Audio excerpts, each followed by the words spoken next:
Welcome back student to your favourite learning channel the science teacher. आज हम start करने वाले हैं अल्टरनेटिव और non conventional source of energy.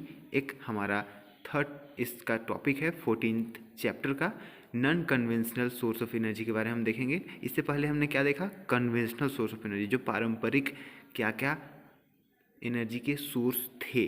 अब हम देखेंगे कि आधुनिक क्या क्या यहाँ पर एनर्जी के सोर्स हैं और उसी कन्वेंशनल के अल्टरनेटिव सोर्स ऑफ एनर्जी क्या क्या हैं उसे हम यहाँ पर देखने वाले हैं। तो उसे कंप्लीट करने से पहले कुछ क्वेश्चन से उसे कंप्लीट कर लेते हैं। ऑलराइट, सबसे पहला, what are the disadvantages of fossil fuel कहता है। फॉसिल फ्यूल्स जो हैं उसके कुछ डिसएडवांटेजेस के बारे में पूछता है। क्या है फॉसिल फ्यूल, आप पिछले वीडियो में जाकर देख सकते हो। तो फॉसिल फ्यूल का डिसएडवांटेज ये है कि जब ये बर्न होता है तो बहुत सारे अनवांटेड गैसेस ये रिलीज़ करता है, और जब भी फॉसिल फ्यूल को हम बर्न कराते हैं तो ये 100% बर्न भी नहीं होता है और बहुत सारा रेसिड्यू ये छोड़ता है, बहुत सारा अनवांटेड वेस्ट मटेरियल ये छोड़ता है और बहुत सारे अनवांटेड गैसेस को ये सराउंडिंग में रिलीज़ कराता है। इसी की वजह से ग्लोबल वार्मिंग भी होता है। सो ये फॉसिल फ्यूल के कुछ डिसएडवांटेजेस हैं। क्वेश्चन नंबर 2 में आते हैं, why are we looking at alternative source of energy. Alternate source of energy को हम क्यों यहाँ पर सीख कर रहे हैं, हम क्यों देख रहे हैं अल्टरनेट सोर्स ऑफ एनर्जी को, जब हमारे पास में फॉसिल फ्यूल है ही। अल्टरनेट सोर्स ऑफ एनर्जी को इसीलिए हम यहाँ पर सीख कर रहे हैं क्योंकि फॉसिल फ्यूल बहुत ही कम अमाउंट में है, लिमिटेड अमाउंट में है। इसे हम यूज़ करेंगे अगर बहुत दिनों तक, ये ख़त्म हो सकते हैं। क्वेश्चन नंबर 3 पर आते हैं। कहता है that how has the traditional use of wind and water energy been modified for our convenience. तो हमारे कन्वीनियंस के लिए पहले जैसे वाटर और विंड एनर्जी का यूज किया जाता था वो कैसे मॉडिफाई किया गया। तो पहले क्या किया जाता था कि विंड एनर्जी का यूज, जैसे विंड के फ्लो हो रहे हैं तो इस विंड एनर्जी का यूज किया जाता था अभी कुछ ब्लेड्स को रोटेट कराने में। ब्लेड से कनेक्टेड होते थे पुल्ली, और पुल्ली से कनेक्टेड होते थे बकेट्स, और उन बकेट्स में पानी ये नीचे से लेकर के आते थे, दोनों तरफ से इस तरीके से कनेक्टेड होते थे। नीचे एक और पुल्ली होता था और ये पानी को ऊपर लेकर के आते थे, सिंचाई का काम होता था। उसको मॉडिफाई करके अभी हम विंड एनर्जी को सीधे विंड मिल में हम यूज़ कर रहे हैं। विंड मिल में सीधे हम इलेक्ट्रिसिटी प्रोड्यूस करा रहे हैं, उसके बाद में वेरियस यूजेज हम उस इलेक्ट्रिसिटी से करते हैं। और वाटर एनर्जी यहाँ पर कैसे मॉडिफाई किया गया, पहले क्या होते थे कि इलेक्ट्रिसिटी प्रोड्यूस किया जाता था झरने से सीधे, जो पोटेंशियल एनर्जी को कन्वर्ट कर रहा है वो काइनेटिक एनर्जी पर, यानी कि ऊपर से नीचे जब पानी गिरता है तो पानी गिरने पर यहाँ पर ये टरबाइन को रोटेट कराता था, और टरबाइन को जब रोटेट कराता था तो यहाँ पर इलेक्ट्रिसिटी प्रोड्यूस होता था। लेकिन झरना बहुत कम अमाउंट में, सभी जगह पर झरना अवेलेबल नहीं है, सभी जगह पर झरना आप बना भी नहीं सकते हो। तो यहाँ क्या किया गया, डैम्स का प्रिपरेशन किया गया, डैम्स बनाए गए और डैम्स में पानी को स्टोर कराया गया। और इससे यहाँ पर बहुत सारा जब पानी स्टोर किया गया और एक छोटे जगह पर अगर इसे हम छोड़ते हैं तो वो काफ़ी स्पीड में जाएगा, क्योंकि यहाँ पर ये पोटेंशियल एनर्जी कंटेन किया हुआ है। जब इसे छोड़ते हैं तो काइनेटिक एनर्जी में कन्वर्ट होता है, और यहाँ पर फिर टरबाइन लगा दिया गया। अब जब यहाँ पर टरबाइन लगाया गया या टरबाइन रोटेट करने लगा तो यहाँ पर फिर से हम इलेक्ट्रिसिटी यहाँ पर प्रोड्यूस कर रहे हैं। तो ये जो है ये पहले के ट्रेडिशनल यूज हो रहे थे पानी का। अब यहाँ हम उसको मॉडिफाई करके ज़्यादा उसमें से इफ़िशियंसी इसको हम बना सकते हैं, ज़्यादा इफ़िशियंट बना सकते हैं। ऑलराइट, चलिए बढ़ते हैं आज हमारे टॉपिक की ओर, वो है अल्टरनेट और non conventional source of energy. कहता है कि जैसे हमारा टेक्नोलॉजिकल प्रोग्रेस हुआ तो एनर्जी का डिमांड जो है बढ़ते गया। टेक्नोलॉजी में हम हमेशा ही एनर्जी का यूज कर रहे हैं। हम मशीन्स का ज़्यादा यूज कर रहे हैं काम करने के लिए, खुद का मसल का हम यहाँ पर मस्कुलर फोर्स का यूज नहीं कर रहे हैं, मस्कुलर एनर्जी का यूज नहीं कर रहे हैं। तो इसके वजह से हमें इलेक्ट्रिकल एनर्जी चाहिए होता है, और यहाँ से हमारा लिविंग स्टैंडर्ड भी बढ़ रहा है, जिसकी वजह से हमें यहाँ पर बेसिक रिक्वायरमेंट जो है वो भी इंक्रीज कर रहा है। अगर नहीं समझ में आया फिर भी आप ये समझिए कैसे, एक्टिविटी 14.4 से कहता है कि आप अपने ग्रैंड पेरेंट्स से पूछिए कि वो कैसे स्कूल जाते थे, किस मीडियम से, कौन सा उनका जाने का माध्यम होता था, वो पानी कैसे लेते थे जब वे छोटे होते थे, तो पानी वो कहाँ से लाते थे, how they get water for their daily needs. और इंटरटेनमेंट के लिए वे कैसे किस चीज़ों का यूज करते थे, क्या वो इंटरटेनमेंट के लिए यूज करते थे। आप पाओगे कि जब वो स्कूल जाते थे तो आजकल के जैसे ऑटो बाइक्स ये सभी नहीं थे। वे या तो पैदल या फिर बैलगाड़ियों में या फिर किसी एक दूसरे सोर्स ऑफ एनर्जी से जो आपके चलते हैं ट्रांसपोर्ट के सिस्टम जो हैं उसमें जाते थे। पानी कैसे लेते थे, कुओं से भर करके पानी लेते थे। इंटरटेनमेंट के लिए क्या करते थे, खेलते थे, कुछ अदर एक्टिविटी करते थे, टीवी मोबाइल ये सब नहीं। कहता है that is there a difference, अभी आप जो कर रहे हैं और पहले वाले जो कर रहे हो। यस, तो किस केस में ज़्यादा एनर्जी का यूज किया जाता था, तो अभी वाले केस में आप एंटरटेनमेंट में भी यूज कर रहे हो, स्कूल जाने में भी यूज कर रहे हो, पानी लेने के लिए यूज कर रहे हो, कुछ भी आपका जो भी आसपास में जो भी आप डेली नीड्स को कंप्लीट कर रहे हो उसके लिए आप ले रहे हो। तो जब हमारा डिमांड बढ़ेगा एनर्जी का तो हमें सोर्स ऑफ एनर्जी के बारे में भी देखना पड़ेगा कि कौन सा एनर्जी का सोर्स हो सकता है। फिर उसके लिए हमें टेक्नोलॉजी डेवलप करना पड़ेगा उस अवेलेबल सोर्स को यूज़ करने के लिए। हमें कुछ स्पेसिफिक डिवाइस डेवलप करने पड़ेंगे और हमारा जो लेटेस्ट सोर्स ऑफ एनर्जी है उसे कैप्चर करने, उसको स्टोर करने के लिए भी हमें डिवाइसेस ज़रूरी पड़ेंगे। आइए देखते हैं, think it over. Some people say that if we start living as our ancestors, this would conserve energy and our ecosystem. Do you think this idea is feasible? कहता है कि हम जब ऐसा करने लगे कि पारंपरिक तौर पर लोग जैसे जी रहे थे अगर वैसा जीने लगे तो हम एनर्जी को बचा सकते हैं और इकोसिस्टम को बचा सकते हैं। क्या ऐसा है, क्या ये सही है? आप सोचो। सबसे पहला आया यहाँ पर non conventional source of energy. Convenient है but non conventional source of energy है, यानी कि पारंपरिक नहीं है। Solar energy. सोलर एनर्जी तो आपका होगा कि सूर्य का यूज तो हम बहुत पहले से कर रहे हैं, जब से यहाँ पर आए हैं तब से, यानी कि हमारे दादाजी के दादाजी भी यहाँ पर सोलर एनर्जी का यूज करते होंगे। नहीं, हम यहाँ पर बात कर रहे हैं सोलर प्लेट्स की। हम यहाँ पर इलेक्ट्रिसिटी प्रोड्यूस कराने की बात कर रहे हैं सन से। आज से 5 बिलियन साल पहले से ये सन जो है वो कंटिन्यू किया हुआ है, यहाँ पर एनर्जी प्रोवाइड कराता है हमारे अर्थ में, और आज से 5 बिलियन ईयर्स बाद तक भी ये कराता रहेगा।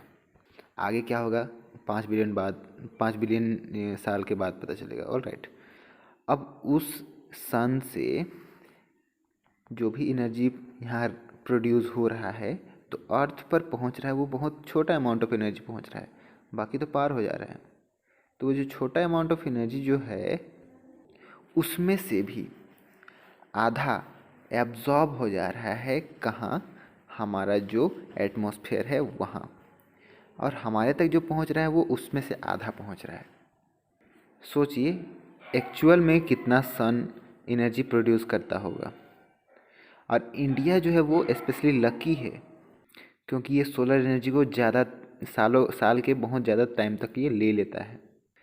इंडिया में एक साल में लगभग 5000 ट्रिलियन किलोवाट आवर यहाँ पर एनर्जी सन से मिलता है। चलिए देखते हैं इस एनर्जी का यूज हम कैसे करेंगे। कहता है कि 2 कोनिकल फ्लास्क लीजिए और उसको एक को पेंट कीजिए वाइट से, एक को ब्लैक से पेंट कीजिए, दोनों को पानी से भर दीजिए और सनलाइट में कुछ देर तक छोड़ दीजिए। 1 घंटे के बाद में जा कर के आप टच कीजिए। आप उन दोनों कोनिकल फ्लास्क को जब टच करोगे तो आप देखोगे कि जो ब्लैक वाला है वो ज़्यादा यहाँ पर हीट हो चुका है in compare to the white one, और उसके अंदर का पानी का टेम्परेचर भी अगर आप यहाँ पर देखोगे तो ब्लैक वाला ज़्यादा हाई टेम्परेचर का होगा। ऐसा क्यों? ऐसा इसीलिए क्योंकि ब्लैक सरफेस ज़्यादा एब्जॉर्ब करता है हीट को वाइट के कंपेयर में। अब आप इसको कैसे कर सकते हो, इसको आप इस तरीके से समझ सकते हो कि लाइट जब एब्जॉर्ब होता है कम्प्लीटली तो वो ब्लैक के अंदर में हो जाता है, और लाइट बिल्कुल रिफ्लेक्ट करता है तो वो वाइट हमें दिखता है। आपको मैंने ये पहले भी बताया हुआ है, आप लाइट वाले चैप्टर में जा कर के देखना, रिफ्लेक्शन रिफ्रैक्शन वाले चैप्टर में जाकर देखना। तो उसी का यूज करके हम यहाँ पर क्या करेंगे, सोलर कुकर का यूज करेंगे। सोलर कुकर में क्या हुआ होता है, एक मिरर लगा हुआ होता है, एक ग्लास सीट होता है और एक कंटेनर होता है जो अंदर से ब्लैक पेंटेड होता है। सनरेज जब आता है तो ये यहाँ रेस को अंदर भेज देता है, और अंदर में क्योंकि ये यहाँ पर शीशा से कवर्ड है तो एक बार जो भी रेस, जो भी हीट अंदर चला जाता है वो बाहर नहीं आता दोबारा, जैसा ग्रीन हाउस इफेक्ट में होता है जस्ट। तो इसके वजह से जो है टेम्परेचर राइज करता है अंदर में, और खाना अगर अंदर में रखा हुआ है, पानी अगर रखा हुआ है तो वो गर्म हो जाता है, पकने लगता है। और जैसे कि आप देख सकते हो कि ये सभी डिवाइसेस जो हैं वो आप सर्टेन टाइम्स तक ही यूज कर सकते हो, जैसे कि आप सिर्फ सनलाइट के टाइम में यूज कर सकते हो, सुबह शाम के टाइम में यूज नहीं कर सकते हो, दोपहर में यूज कर सकते हो, और रात में तो यूज कर ही नहीं सकते हो, यानी कि ड्यूरिंग द डे आप इसको यूज करोगे। लेकिन इस सोलर एनर्जी को हम यहाँ पर, इस लिमिटेशन को यहाँ पर इंक्रीज़ कर सकते हैं using solar cells. Solar cells क्या करते हैं कि ये कन्वर्ट करते हैं यहाँ पर लाइट को किस पर, इलेक्ट्रिसिटी पर। लाइट को इलेक्ट्रिसिटी पर ये कन्वर्ट कर देते हैं, इलेक्ट्रिकल एनर्जी पर कन्वर्ट कर देते हैं। एक सेल जो है वो डेवलप करता है वोल्टेज 0.5 to 1 वोल्ट, और ये कम से कम 0.7 वाट ऑफ इलेक्ट्रिसिटी यहाँ पर प्रोड्यूस कर सकता है जब सन में यहाँ पर एक्सपोज किया हुआ है। एक सेल का बात कर रहे हैं, और बहुत large number of solar cells को अगर हम कनेक्ट कर दें, कंबाइन कर दें, तो ये सोलर सेल पैनल बनता है जो काफ़ी अच्छा खासा यहाँ पर इलेक्ट्रिसिटी हम लोगों को डिलीवर कर देता है यूज़ के लिए। अब ये कैसे कन्वर्ट करता है, इसको अगर आपको सीखना है ना, तो आप सेमीकंडक्टर वाले में चले जाना, मेरे एक वीडियो में, वहाँ आप जा कर के ईजिली देख सकते हो किस तरीके से इलेक्ट्रॉन किधर से किधर फ्लो होता है, और सेमीकंडक्टर के पीएन जंक्शन बनने की वजह से किस तरीके से ये यहाँ पर जो है इलेक्ट्रिकल एनर्जी प्रोड्यूस करता है। आप इजीली अच्छे समझ जाओगे, बस आपको विजिट करना है। अब ये सोलर सेल्स जो हैं ये कोई भी मूविंग पार्ट्स नहीं होते, एक प्लेट होता है जस्ट, और इस प्लेट से यहाँ पर हमें एनर्जी मिलता है, तो ये काफ़ी इजी हो जाता है हम लोगों को कहीं पर भी यूज करने के लिए। और ऐसे ऐसे जगह पर जहाँ पर इनएसेसिबल हेमलेट्स में, यानी कि ऐसे गांव दूर दराज के इलाकों में जहाँ पर हम इलेक्ट्रिसिटी पहुँचा नहीं सकते हैं, ये सभी काफ़ी हेल्पफुल होते हैं। जहाँ पावर ट्रांसमिशन वायर लाइन नहीं जा सकता है, पावर ट्रांसमिशन लाइन नहीं जा सकता है, वहाँ पर ये सभी जो है यूज़ कर सकते हैं सोलर सेल पैनल का। अब सोलर सेल पैनल में क्या यूज होता है, मेनली सिलिकन। सिलिकन आप देखोगे कि बहुत ज़्यादा नेचर में है, बहुत ज़्यादा अमाउंट में, लेकिन जो सिलिकन हमें चाहिए इस सोलर सेल को बनाने के लिए, वो स्पेशल ग्रेड ऑफ सिलिकन जो है वो लिमिटेड है, और इसका मैन्युफैक्चर का जो प्रोसेस है वो भी बहुत एक्सपेंसिव है। तो इसी की वजह से जो सोलर सेल पैनल होते हैं वो काफ़ी ज़्यादा यहाँ पर महंगे आते हैं। यहाँ पर सोलर सेल्स जो है आर्टिफिशियल सैटेलाइट्स वगैरह में काफ़ी ज़्यादा यूज़ किए जाते थे स्टार्टिंग में ही, अभी तो बहुत घरों घरों पे आप देख सकते हो सोलर सेल पैनल। आप यहाँ देख सकते हो मार्स ऑर्बिटर जो है वो मेन सोर्स ऑफ एनर्जी के रूप में इसको यूज करता है। चलिए आगे बढ़ते हैं। कहता है कि जो रिमोट लोकेशंस में टीवी रिले या फिर रेडियो वायरलेस ट्रांसमिशन ये सब होते हैं, तो ये सब सोलर सेल पैनल्स की वजह से होते हैं। ट्रैफिक के सिग्नल्स जो होते हैं उस पर भी सोलर सेल पैनल रहता है, क्योंकि उसको भी तो एनर्जी चाहिए, उसको भी इलेक्ट्रिसिटी चाहिए वहाँ पर ग्लो करने के लिए, बल्ब को ग्रीन या रेड या फिर येलो। बहुत सारे कैलकुलेटर में आप देखे होंगे कि ऊपर में एक छोटा सा सोलर सेल पैनल लगा हुआ होता है। मेनली यहाँ पर सोलर सेल पैनल को क्या किया जाता है ना कि वो रूफ पर डाल दिया जाता है, क्योंकि ज़्यादा सन उसके चाहिए, जितना ज़्यादा उसको लाइट मिलेगा उतना ज़्यादा यहाँ पर इलेक्ट्रिसिटी प्रोड्यूस करेगा, इसकी वजह से उसको सन रूफ पर लगाया जाता है, रूफ पर लगाया जाता है। चलिए आगे बढ़ते हैं। हमारा next source of energy, energy from the sea, tidal energy. यहाँ पर आप देख सकते हो कि सी का जो वाटर होता है वो ऊपर नीचे होते रहता है। जब अर्थ स्पिन कर रहा है और ग्रेविटेशनल पुल जब होता है मून की वजह से, तो पानी जो है राइज करता है, कभी कभी फॉल करता है। आपको कभी सी को देखने का मौका अगर मिले तो आप देखना कि वहाँ पर ये राइज और फॉल करता है, दिन में ये करता है। ये हाई एंड लो टाइड्स कहलाते हैं। जब ये राइज करता है तो हाई टाइड्स, जब ये नीचे आता है तो लो टाइड्स कहलाता है। टाइडल एनर्जी जो है वो यहाँ पर डैम्स बना करके वहाँ से हार्नेस किया जा सकता है सी के ओपनिंग से। आप इस फिगर में इजीली देख सकते हो। इसमें कुछ टर्बाइंस लगे हुए हैं जो यहाँ पर कन्वर्ट करते हैं टाइडल एनर्जी को इलेक्ट्रिसिटी में। ऑलराइट, तो आप यहाँ पर इजीली गेस कर सकते हो कि ये जो लोकेशंस हैं जहाँ ये टाइडल एनर्जी यहाँ पर आता है, कन्वर्ट किया जाता है इलेक्ट्रिसिटी में, वो काफ़ी कम है। ऐसे लोकेशंस बहुत कम हो सकते हैं क्योंकि सी के अगल बगल में हमें बनाना होता है। उसी तरीके से आते हैं वेव एनर्जी, ये भी आपका सी से ही आता है। सी में आपने देखा होगा कि वेव आते रहता है, तो उसी तरीके से वो काइनेटिक एनर्जी को कन्वर्ट करा देता है आपका इलेक्ट्रिकल एनर्जी में। ये वेव कैसे बनते हैं? ये बनते हैं स्ट्रॉन्ग ब्लोइंग विंड में। स्ट्रॉन्ग ब्लोइंग विंड की वजह से वेव बनने लगते हैं और इस वेव का हम एक्सट्रैक्ट करते हैं इसके एनर्जी को, काइनेटिक एनर्जी को, इलेक्ट्रिकल एनर्जी पर। ऑलराइट, चलिए आगे बढ़ते हैं। Ocean thermal energy. Ocean thermal, ocean and thermal अलग अलग आप पढ़िए। ओशन मतलब हो गया आपका सी, समुद्र के जो ओशन है। थर्मल यानी कि उसके जो टेम्परेचर से रिलेटेड है एनर्जी। आप देखोगे कि क्योंकि सी है उसके ऊपर में सन है, सन तो कंटिन्यूस इसको एनर्जी प्रोवाइड कर ही रहा है, तो ये हीट हो जाता है ऊपर वाला पार्ट। नीचे वाला पार्ट जो है वो ठंडा ही रह जाता है। तो ऊपर वाला पार्ट जब हीट होता है तो इस पर कुछ इस तरीके से कनेक्शन किए जाते हैं, कुछ पाइप्स का ऐसे कनेक्शन किया जाता है कि यहाँ से जो हीटेड वाले होते हैं वो अपने हीट होने के बाद में जो वाष्प बनता है उसको ऊपर ले जाएं और इस वाष्प के वजह से यहाँ पर उसका कुछ फोर्स होगा, वाष्प अपना एक प्रेशर लगाएगा, उस प्रेशर से टरबाइन रोटेट करेगा और टरबाइन को रोटेट करा करके उसको ठंडा करने के लिए उसमें से, क्योंकि वाष्प होंगे वो अगर ठंडा होते हैं तो फिर वो फिर पानी बन जाते हैं, तो नीचे से पानी वाले सोर्स से वो कनेक्ट किए हुए होते हैं ताकि उसे जल्दी से जल्दी ठंडा किया जा सके।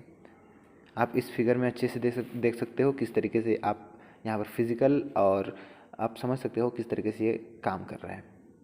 ऑलराइट, तो कहा जाता है कि 2 किलोमीटर के डिफरेंस पर अगर 2 किलोमीटर के डिफरेंस पर अगर 20 डिग्री सेल्सियस या फिर 20 केल्विन टेम्परेचर डिफरेंस है, 20 डिग्री सेल्सियस या फिर 20 केल्विन टेम्परेचर डिफरेंस है, तो यहाँ पर हम इसका यूज़ कर सकते हैं।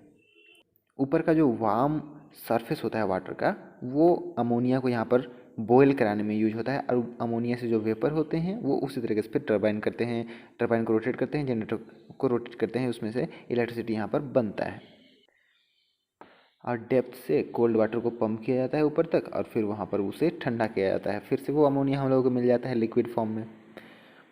ऑलराइट, अब ये सभी बहुत लार्ज अमाउंट में है हमारे पास में, लेकिन इसमें से एनर्जी एक्सट्रैक्ट करना थोड़ा सा टफ हो जाता है और वो हमारे पास में लिमिटेड अमाउंट में होते हैं। चलिए आते हैं जियोथर्मल एनर्जी की ओर। जियोथर्मल, जियो यानी कि ग्राउंड से कुछ रिलेटेड है, थर्मल यानी कि आपका हीट से रिलेटेड है और एनर्जी। कहता है कि कुछ जियोलॉजिकल चेंज की वजह से हमारे अर्थ के डीपर रीजन में जो भी मोल्टेन रॉक्स हैं वो ऊपर आने लगते हैं, पुश करते हैं ऊपर में अपने आप को और किसी एक रीजन पर ट्रैप हो जाते हैं। और इस रीजन पर जहाँ आप ट्रैप होते हैं उसको हम हॉट स्पॉट बोलते हैं। आपका फ़ोन वाला नहीं, हॉट स्पॉट आपका ये जियोथर्मल एनर्जी वाला। और इस हॉट स्पॉट से जब आसपास में पानी अगर आ जाते हैं तो वो पानी जो है इवेपोरेट होने लगते हैं, स्टीम बनने लगता है। और कभी कभी क्या होता है कि स्टीम बनकर ये सीधे बाहर ही आ जाते हैं, तो ये हॉट वाटर जब बाहर आता है तो इसको कहते हैं हॉट स्प्रिंग। ठीक है, और अंदर में अगर स्टीम ट्रैप्ड किया हुआ है तो उसको हम एक पाइप के थ्रू में टरबाइन को रोटेट कराने में जनरेट करा सकते हैं इलेक्ट्रिसिटी, उसको रोटेट कराने में हम लोग यहाँ पर यूज़ करते हैं, लेकिन ये प्रोडक्शन काफ़ी ज़्यादा कॉस्टली होता है। ठीक है, ये आपको ज़्यादातर दिख जाएंगे न्यूजीलैंड में और यूनाइटेड स्टेट ऑफ अमेरिका में। आते हैं हमारा next form of energy, nuclear energy की ओर। न्यूक्लियर एनर्जी क्या एनर्जी है? कुछ न्यूक्लियस से जो रिलेटेड है, न्यूक्लियर फ्यूज़न से रिलेटेड है। क्या है कि जब हमारे पास में एक हैवी एटम है जैसे यूरेनियम, प्लूटोनियम, थोरियम, इसको हम लो एनर्जी न्यूट्रॉन से जब बॉम्बार्ड कराते हैं तो ये स्प्लिट कर जाता है दो पार्ट्स में। जब स्प्लिट करता है दो लाइटर न्यूक्लियाई में, तो यहाँ पर एक लार्ज अमाउंट ऑफ एनर्जी को ये रिलीज़ कराता है, ट्रिमेंडस अमाउंट ऑफ एनर्जी को रिलीज़ करता है। और कहा जाता है कि अगर mass of the heavy atom is near to the sum of mass of both, then the energy amount will be more. कहने का मतलब कि अगर ये जो मास m2 है ये काफ़ी छोटा हो तो काफ़ी ज़्यादा एनर्जी यहाँ प्रोड्यूस किया जा सकता है। कहा जाता है कि एक एटम कार्बन का अगर हम यहाँ पर जलाएं तो उससे 10 मिलियन टाइम्स ज़्यादा एनर्जी प्रोड्यूस होगा अगर हम एक यूरेनियम एटम को फिज़न कराएं। आप सोच सकते हो कि ये कितना लार्ज अमाउंट ऑफ एनर्जी हो सकता है। और ये न्यूक्लियर रिएक्टर जो है वो डिज़ाइन किया जाता है इलेक्ट्रिक पावर जनरेशन के लिए। ऐसे न्यूक्लियर फ्यूल जो है वो सेल्फ सस्टेनिंग फ्यूज़न चैन बना सकते हैं, रिएक्ट कर सकते हैं, एक कंट्रोल्ड रेट पर वो एनर्जी प्रोड्यूस करा सकते हैं। और इसी एनर्जी का फिर से हम स्टीम बनाने में, पानी को उबालने में हम इसको यूज कर सकते हैं। फिर उस पानी को उबाल करके टरबाइन को रोटेट कराएंगे और एट लास्ट वही फिर से एनर्जी यहाँ प्रोड्यूस करेगा। सो ये थे आपके न्यूक्लियर एनर्जी के बारे में। यहाँ पर जो एनर्जी कन्वर्ट हो रहा है E=mc² डेल mc², आप यहाँ पर देख सकते हो कितना मास में कन्वर्ट कर रहा है, कितना मास चेंज कर रहा है। और ये c जो है वो स्पीड ऑफ लाइट है, ये E जो है एनर्जी कन्वर्ट किया हुआ है। ये अभी आपका एग्ज़ाम में आएगा नहीं। आगे बढ़ते हैं। अब न्यूक्लियर पावर प्लांट का क्या खामियां हैं उसको भी थोड़ा सा यहाँ पर देख लेते हैं। जब हम न्यूक्लियर पावर प्लांट से जब इलेक्ट्रिसिटी या फिर कुछ भी प्रोड्यूस करते हैं या फिर एनर्जी जब प्रोड्यूस करते हैं तो उसका जो सब एटॉमिक पार्टिकल्स होते हैं, जो रेडिएशंस होते हैं, वो काफ़ी हार्मफुल होते हैं। और ये न्यूक्लियर वेस्ट जो हैं वो इन्वायरमेंटल कंटामिनेशन को यहाँ पर प्रमोट कर रहे हैं, यानी कि यहाँ पर ज़्यादा से ज़्यादा अमाउंट ऑफ यहाँ रेडिएशंस अगर होने लगे तो इन्वायरमेंट के लिए सही नहीं है। और यहाँ पर एक रिस्क भी है किस चीज़ का, accidental leakage of nuclear radiation जो वहाँ पर से प्रोड्यूस हो रहे हैं, जो सब एटॉमिक पार्टिकल बन रहे हैं उसका रेडिएट करना, कहीं से एक्सीडेंटल लीकेज होने लगे। साथ में यहाँ पर इंस्टॉलेशन भी काफ़ी हाई होता है न्यूक्लियर पावर प्लांट का, क्योंकि यहाँ पर जो इलेक्ट्रॉन्स होते हैं या फिर आप कह सकते हो कि जो छोटा यहाँ पर एटम है उसको काफ़ी ज़्यादा हम यहाँ पर स्पीड में लेकर के आते हैं। उस स्पीड में लेकर आने के बाद ही हम इसको बॉम्बार्ड करा सकते हैं एक बड़े यूरेनियम पर। और यहाँ कहता भी है कि न्यूक्लियर एनर्जी को पहले यूज किया गया आपका डिस्ट्रक्टिव पर्पस के लिए। और जो आपका फंडामेंटल फिजिक्स है किस चीज़ का, fission chain reaction in a nuclear weapon के फिजन चैन रिएक्शन का जो फंडामेंटल फिजिक्स है उसी से सिमिलर है आपका कंट्रोल्ड न्यूक्लियर रिएक्टर का। ऑलराइट, तो ये जो है थोड़े से अलग अलग प्रोसेस के लिए इंजीनियर्ड किए हुए होते हैं, अलग अलग प्रोसेस से काम करते हैं, बट दोनों में क्या काम होता है, सेम काम होता है। तो यहाँ न्यूक्लियर जो आपका पावर प्लांट है उसमें थोड़ा सा ये कम होता है, ये काम अभी ज़्यादा नहीं हो पा रहा है क्योंकि ये रेडिएशन और इस तरीके के जो कॉस्ट हैं इसके वजह से। आप यहाँ पर देख सकते हैं न्यूक्लियर, हम बात कर रहे थे फ्यूज़न का, यहाँ हम फ्यूज़न का भी बात कर रहे हैं। और फ्यूज़न में क्या होता है, एनर्जी यहाँ पर भी प्रोड्यूस होता है। जैसे आपका सन है, सन के अंदर में न्यूक्लियर फ्यूज़न हो रहे हैं, यानी कि हाइड्रोजन के जो एटम हैं वो मिल करके हीलियम के एटम बना रहे हैं। और हीलियम के एटम जब बना रहे हैं तो काफ़ी अमाउंट ऑफ एनर्जी यहाँ पर